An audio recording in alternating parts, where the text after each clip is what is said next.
Beautiful people, before I continue with the video, there are updates I want to give to you.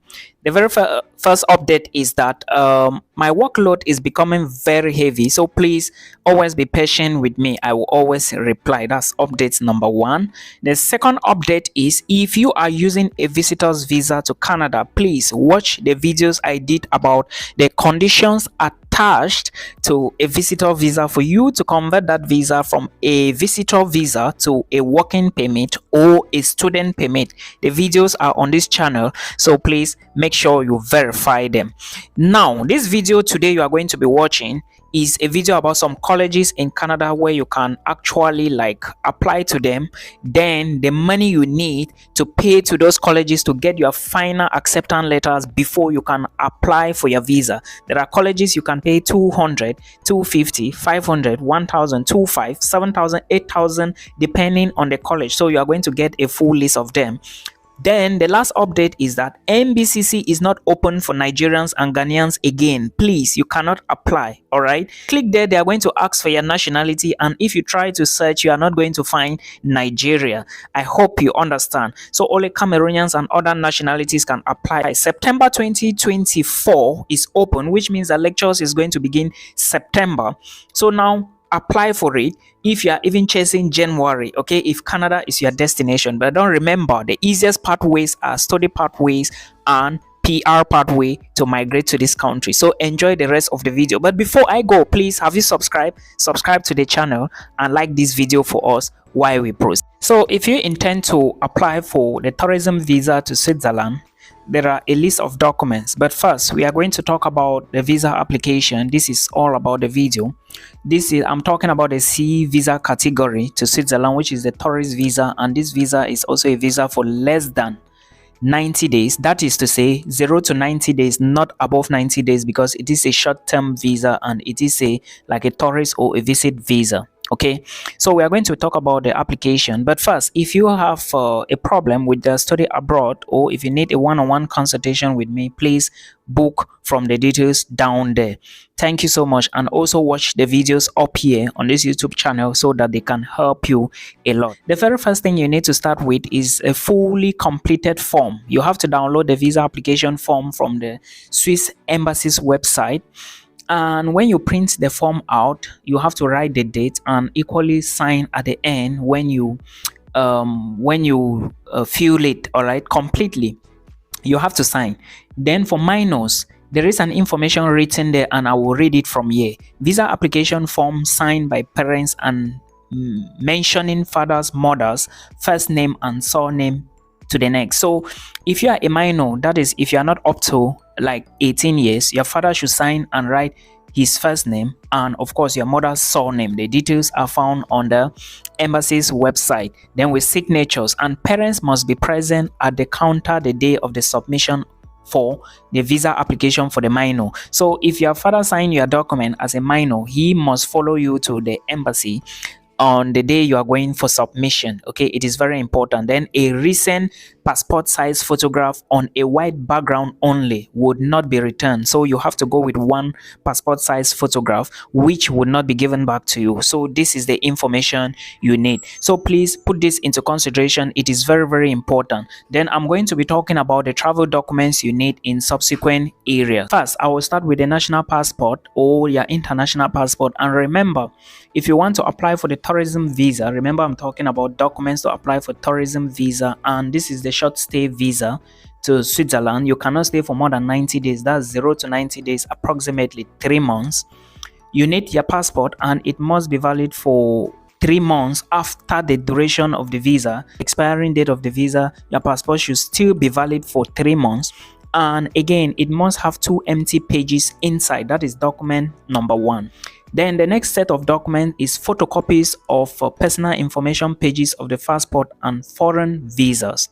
So this young girl reached out to me and said, Milton, I actually applied for this visa, though I didn't do it myself, but these people did it to me, and they are still telling me that I'm still to go for biometric. When I asked her when she did the application, that was when she made me understand that some people did it for her. I don't want to mention any name here. All right. Then, according to what I learned, the application has been done, let me say it was done more than 2 months ago.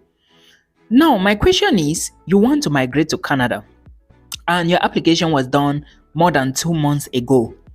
You haven't gone for biometrics. What is the problem? And she is telling me that they are still telling her that she is still to go for biometrics, that they are still waiting for a document from IRCC or something. Look, international students, just that most of you have refused to learn. I don't know if you don't watch my videos. I don't know if you have not been watching videos from other vloggers, or maybe you have not been reading. Please, before I continue, if you need a one-on-one consultation with me, if you need guide to study abroad and you don't know what to do, you are scared of certain things, my consultation fee is not much. Book a consultation and I will call you and we talk from there, okay? I'm just laughing because most of these people, I don't know if they use something. Maybe sometimes they use something on you guys. Look, let me tell you, you cannot travel to Canada without a biometrics done. That is the first thing you need to know. The second thing you need to know is that when you submit your application on IRCC, I don't know where these people they submit their own applications, but there's only one site, only one IRCC website. When you submit the application, let's assume that you submit in the morning.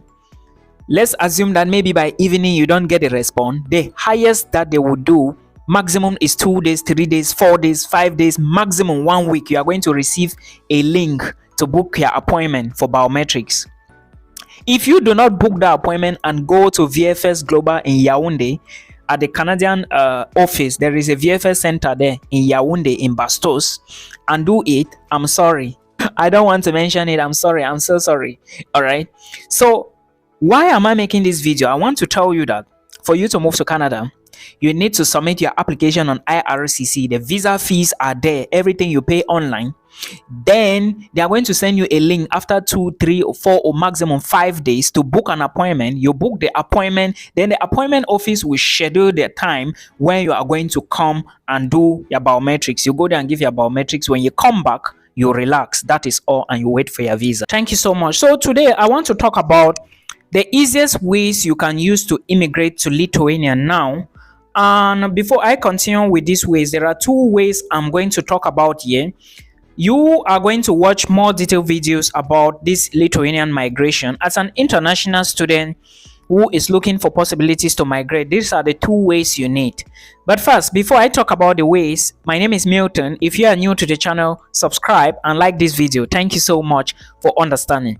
So the Lithuanian government recently said that or recently passed a bill or an information that there is no more Lithuanian study visa or D-type visas again, which means that international students are going to be moving to Lithuania via other pathways, that is external sponsors, which means that if you want to migrate to Lithuania as an international student after getting your admissions offer, you now need to book an appointment. You need to go to the Migrate website. You book an appointment, all right? But first, before booking the appointment, you need to download the visa application form, which is the residence permit now, no more the visa. You are going to be getting by the residence permit to move to Lithuania. So you need to go to the Migrate website, download the form or ask your school. You fill the form. Then remember, when you are filling that form, there is a place there you are going to be taking external service provider, okay? Not Lithuanian embassy, external service provider. When you choose that, they are going to send you the 2 service provider, maybe one, Jordan or Lebanon, okay? Then you submit the form. As soon as you submit the form attaching the other documents, you are going to get information on how to move to Jordan or Lebanon. Remember, you have to make payment of everything. Make sure you submit this form before you take your tourist visa and start moving. I believe when you submit the form, they are going to tell you when you can move to Jordan or Lebanon, depending on which one you choose, to then complete the final process of the residence permit and migrate to Lithuania. The other option is, if you want to move to Lithuania, you can use what we call the Schengen visa. But now remember, with the Schengen visa is a short stay visa, right? A visa for not more than 90 days. I beg your pardon. Now, if you are using the Schengen visa to migrate to Lithuania, it means that you are going to be taking the visa for less than 90 days. That is, it cannot go more than 90 days. What happens when you enter into Lithuania? Can you convert it? Yes, you can convert it in Lithuania as an international student, but first you must have an admissions letter and all the documents needed for the visa application. You have to move with the documents to Lithuania. All right, the police character has to be legalized. I'm going to bring a detailed video up next on how the documents you need. They are about, I don't know, you need your international passport, you need health insurance, you need a marriage certificate if there is any, you equally need proof of funds, proof of accommodation, proof of employment if available, then proof of residency, that you have paid for your residence permit if available. All these documents must be intact before you start moving to Lithuania. Now, when you enter Lithuania using the Schengen visa, after that, you are going to apply for a residence permit in Lithuania. Now, remember, you don't have to wait until that residence, that your Schengen visa expires. As soon as you enter Lithuania, you need to then start by changing the visa immediately to a residence permit, because remember, you have all your documents now. So all you need to do is to file in at the necessary offices, or at the various offices you need to file in. I'm going to talk more about this, and please watch out for the video. Proof of funds video will be coming up as well, and other videos will be available for you to watch. All right, so stay tuned.